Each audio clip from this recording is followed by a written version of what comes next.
মায়েরা কাজ করবেন দৈনিক 5 ঘন্টা, বাকি 3 ঘন্টা তার বাচ্চাকে সময় দেবেন, এটা বাচ্চার অধিকার। অনেকে বলে এটা কেমন কথা, ওদের তো আয় রোজগার কমে যাবে। অবশ্যই কমবে না।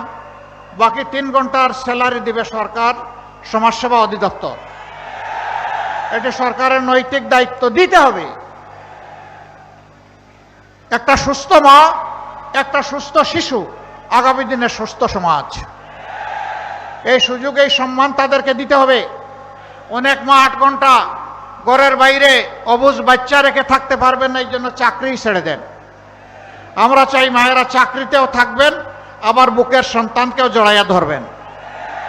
শুধু তাই না, শিল্প এলাকায় আমরা সংখ্যা নির্ধারণ করে দিব যে এত সংখ্যক মহিলা থাকলে সেখানে অবশ্যই তাদের বাচ্চাদের জন্য ডে কেয়ার সেন্টার থাকতে হবে। মা কাজের ফাঁকে 8 ঘন্টা সেখানে গিয়ে বাচ্চাকে দুধ খাওয়াবে, তার খবর নেবে। বাকি ওখানে নার্সিংয়ের জন্য যারা থাকবে তারা তার কেয়ার নেবে, যাতে নিশ্চিন্তে একজন মা তার সন্তানেরও ন্যূনতম হক আদায় করতে পারেন, আবার তার পেশাগত দায়িত্বও পালন করতে পারেন। আমি যখন এই কথা বললাম, আমি একদল হায় হায় শুরু করে দিল। হায় রে হায়, আমাদের মহিলাদের সব চাকরি শেষ, এখন তো নারীদেরকে ঘরে ঢুকাইয়া রাখবে দেখতেছি আমির সাহেব। নো, বরঞ্চ মাদেরকে সম্মান দিয়ে কাজের সাথে রাখাই হচ্ছে আমাদের উদ্দেশ্য। ইনশাআল্লাহ আমরা তাই করব। শিল্প এলাকায় গার্মেন্টসে যারা শ্রম দেন, তাদের বাচ্চারা অনেক সময় ভালো শিক্ষার আলো থেকে বঞ্চিত হন। আমরা কথা দিচ্ছি, পরিবার কেন্দ্রিক রাজনীতি, রাজার ছেলে রাজা, রাজনীতির এই ধারা পাল্টে দেব ইনশাআল্লাহ।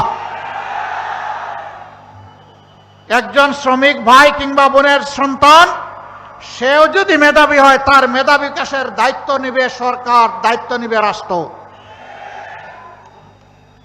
আমরা চাই তাদের মধ্য থেকে আগামী দিনের প্রধানমন্ত্রী বের হয়ে আসুক।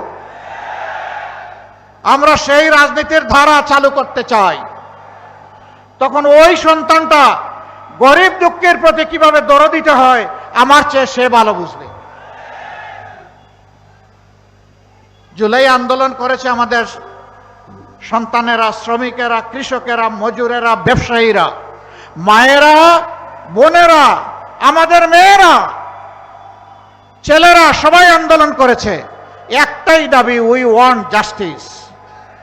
আমরা ন্যায় বিচার চাই।